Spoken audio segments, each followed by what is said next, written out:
ৰকিবুল হুছেইনৰ কথাবোৰ থৰক বৰক হোৱাৰ দৰে হৈছে। তেখেত কিবাবশতঃ তেখেত সাংসদ হ'ল আৰু আজি তেখেতৰ শেহতীয়া তেখেতৰ যিটো ছবি চামগুৰি সমষ্টিৰ হিংসাত্মক এটা পৰিৱেশ নিৰ্বাচনত তেখেতৰ আঁৰত তেওঁ আৰু কংগ্ৰেছ দলটোৰ যিটো ষড়যন্ত্ৰ আছিল, এটা ৰক্তাক্ত কৰাৰ পৰিৱেশ আছিল আৰু আজি তেনেকৈ নোৱাৰিলে, সাফল্যমান নহ'ল। কিন্তু যেনে ঘটনা, মানুহ মৰিব লগা হ'ল, মানুহৰ গুলি খাব লগা হ'ল, এনেধৰণৰ ঘটনাবোৰ এইটোৱে সূচাইছে যে ৰকিবুল হুছেইন প্ৰকৃতাৰ্থত সমতাৰ কাৰণে তেওঁ কিমান তল পৰিব পাৰে। সেইকাৰণে ৰকিবুল হুছেইনৰ কথাবোৰ লৈ পেলাই মানুহে আজিৰ তাৰিখত হাঁহিব লৈছে, তাৰ বাহিৰে একো নাই। সেইকাৰণে ৰকিবুল হুছেইনক মই এইটোৱে ক'ম, আপুনি আৰু হাঁহিয়তৰ পাত্ৰ নহ'ব, পাৰিলে এনে মন্তব্য নিদিব। কাৰণ মাননীয় মুখ্যমন্ত্ৰী ডক্টৰ হিমন্ত বিশ্ব শৰ্মাৰ লগত আজি মানুহৰ সংখ্যা বাঢ়ি গৈ আছে। আজি সদস্য ভৰ্তিৰ যিটো অভিযান শেহতীয়াকৈ ভাৰতীয় জনতা পাৰ্টীৰ হ'ল সমগ্ৰ ৰাজ্যতে, আজি অভূতপূৰ্ব এটা সঁহাৰি। এই সঁহাৰি প্ৰমাণ কৰে যে তেখেত আৰু যিমান দিন জীয়াই থাকিব, অৰ্থাৎ মুখ্যমন্ত্ৰীগৰাকীৰ যিটো স্বাস্থ্য, তেখেতে এক্সাৰচাইজ সদায় কৰে, সদায় ব্যায়াম কৰে আৰু সদায় অত্যন্ত চেষ্টা কৰে আধা ঘণ্টাতকৈ বেছি সময় খোজকাঢ়িবলৈ। সেইকাৰণে স্বাস্থ্য ফিট এণ্ড ফাইন হৈ আছে। সেইকাৰণে মুখ্যমন্ত্ৰী ডক্টৰ হিমন্ত বিশ্ব শৰ্মা মোৰ বোধহয় 20-25 বছৰতো মুখ্যমন্ত্ৰী হৈ থাকিব। সেইকাৰণে তেখেতে তেওঁৰ পুতেকক জিকোৱালৈ সপোন দেখা, তেওঁ কেনেকৈ অহাবাৰ সাংসদ হ'ব পাৰে সেইবোৰ সপোন দেখা। কাৰণ এই ধুবুৰীত জিকা ছমাই হোৱা নাই।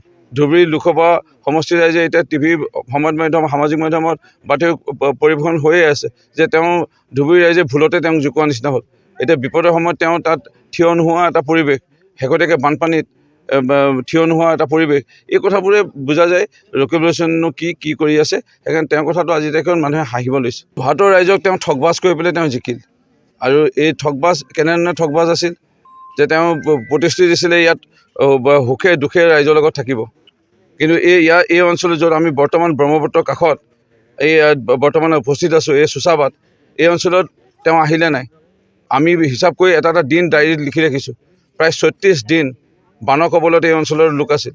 আমি এটা দিন ইয়াত বান সাহাৰ্য প্ৰদান কৰা, পশুখাদ্য প্ৰদান কৰা, ইয়াৰ লগতে সমান্তৰালভাৱে জনস্বাস্থ্য কাৰিকৰী বিভাগৰ লগত ব্লিচিং পাউডাৰ প্ৰদান কৰা, ফেনাইল প্ৰদান কৰা, ইয়াত আমাৰ চিকিৎসা শিবিৰ, পশু চিকিৎসা শিবিৰ, মানুহৰ চিকিৎসা শিবিৰ প্ৰদান কৰাৰ পৰা আদি কৰি আমি সুখে দুখে এই অঞ্চলৰ ৰাইজৰ লগত আছিলোঁ। সাংসদজন একেদিন আছিল।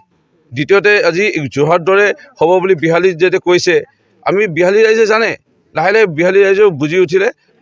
প্ৰথমে তেওঁ ভাবিছিলে কি তেওঁ এই চালনী কথাৰে মানুহক বিহালী ৰাইজক ভুল যোৱাব পাৰিব।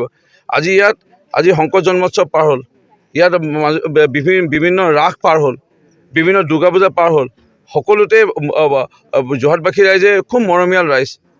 আৰু এই মৰমীয়াল ৰাইজে সাংসদগৰাকীক মুখ্য অতিথিৰূপে প্ৰত্যেকৰ নিমন্ত্ৰণী পত্ৰতে তেওঁক ৰাখিছিল।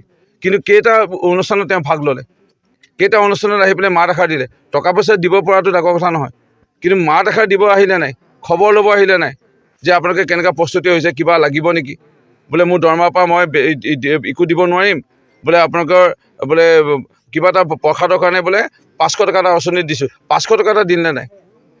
সেই সাংসদজনে আজি তাত গৈ পেলাই ফিতাহী মাৰি কথা, তেওঁ কিবা এটা ভাগ্য ভাল আছিল, লাক ভাল আছিল, সেইকাৰণে যোৰহাট দৰে এটা গুৰুত্বপূৰ্ণ এই লোকসভাত তেওঁ জিকিল। তেওঁ প্ৰকৃততে সাংসদ হোৱাৰ যোগ্যই নহয় বুলি মই ক'ব বিচাৰোঁ। এইটো মই কোৱা কথা নহয়, সৰ্বসাধাৰণ ৰাইজৰ মুখে মুখে এতিয়া এই কথাবোৰ বিয়পিছে। আপুনি বিচৰা বাতৰি পাব কেৱল নিউজ 18 এপত। নিউজ 18 এপ ডাউনলোড কৰিবলৈ স্কেন কৰক এই QR কোড। গুগল প্লে ষ্টৰতো পাব এই নিউজ 18 এপ।